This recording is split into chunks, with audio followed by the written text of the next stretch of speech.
an inch going into the turns. Look how he's hugging the inside line here. If you want to pass me, you're going to have to go the long way around, pal, because I am not going to make life easy for you. I want to win this race. Grammatico, I'm sure, is being urged on by Ricardo van der Ende from the pit wall, who did a brilliant job in the first stint to get the lead initially and then pull away to the tune of more than 10 seconds. Grammatico's just got a few laps to try and hang on to this. The clock is going to tick down in just over a minute's time. Then it'll be one more lap at the end of that. Under the bridge at Pont Oscar they go. The track dry now, albeit for a few damp patches just offline, but even they are disappearing now as the sun for the first time this weekend properly comes out here at Pau. We get more southwest France type weather that we come to expect and we usually get at this event. Look at this, and you can see the two back markers are kind of hanging on to them here because they're both pretty quick as well.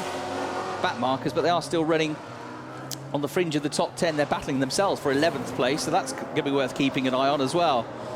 BMW over the curbs then, dropping down the hill now, out of the Fosse chicane and through to the second half of the lap. Wide, wide, wide, wide for the Porsche, and trying a different line here, past the houses, down the hill, winding and winding their way through on the brakes over the chicane curbs.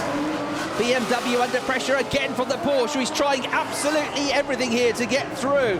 Patselt, can he find a way through at the best overtaking opportunity into turn one? Clock ticks down to 0 seconds now, but they've already crossed through the line, so they will get another lap at the end of this one as well. Good news for the Porsche, going around the outside into Lagarde, onto the power for Grammatico. The back end slips around, he doesn't get the grip he wants. The Porsche's got better grunt, it's got better acceleration, contact! The top two crash, a full 360, the BMW carries on. The Porsche does a 720-degree spin all the way around. The BMW is now in trouble, broken front suspension, the Porsche gets going and gets the lead of the race. Oh, goodness me! Could you have more drama at the end of the race? Grammatico is trying to make that car move, but he has not got steering on it, and he's going to be out of the race.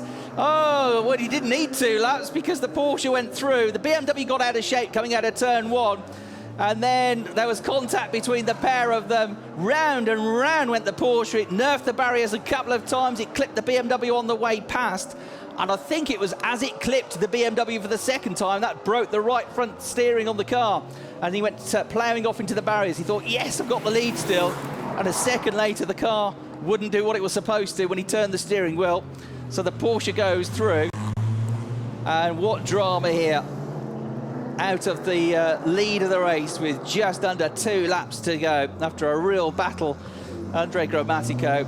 And that was 2 drivers not prepared, very understandably, to give a millimetre. They're both desperate to win the race. Neither of them, why would you, wanted to give way to the other, and the contact happened.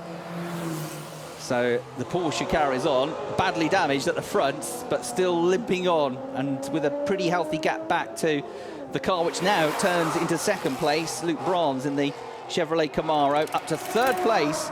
Another good result this for the KTM Crossbows. This time it's the number 24 car of Leonard Marianek, which has come up to third place. They're not going to bring the safety car out because the race is almost at an end, so it's just yellow flags at Pont Oscar. The Porsche goes past the BMW. I wonder if there was any kind of message from Andre Grammatico as past him went Andreas Patselt. The 2 cars coming together a lap earlier for the lead of the race. How he managed to keep that car pointed in the right direction, I will never know. That was an awesome piece of car control. You know, he's doing a fair old lick. Plenty of speeds going uphill, flat out. He's got cars all around him. He's spinning around, he's banging into the barrier, he bangs into the barrier again, hits the BMW as he's spinning around, and somehow gets it pointed in the right direction. Cool as you like, puts it in gear and carries on.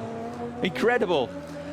So the car which finished as a very close runner-up yesterday, Andreas Patselt and Nicola Moller-Madsen, is almost home and dry. The car is going to hang together just about, and in the most dramatic of circumstances, it is going to be another win for the Pro Sport Performance car. This time for Andreas Patselt and Nicola Moller-Madsen. They take the checkered flag.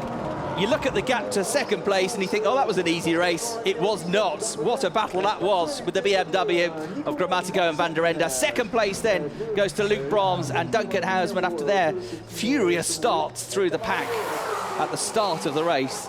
That car really did carve its way through from the second row of the grid, and a very good third place finish for number 24.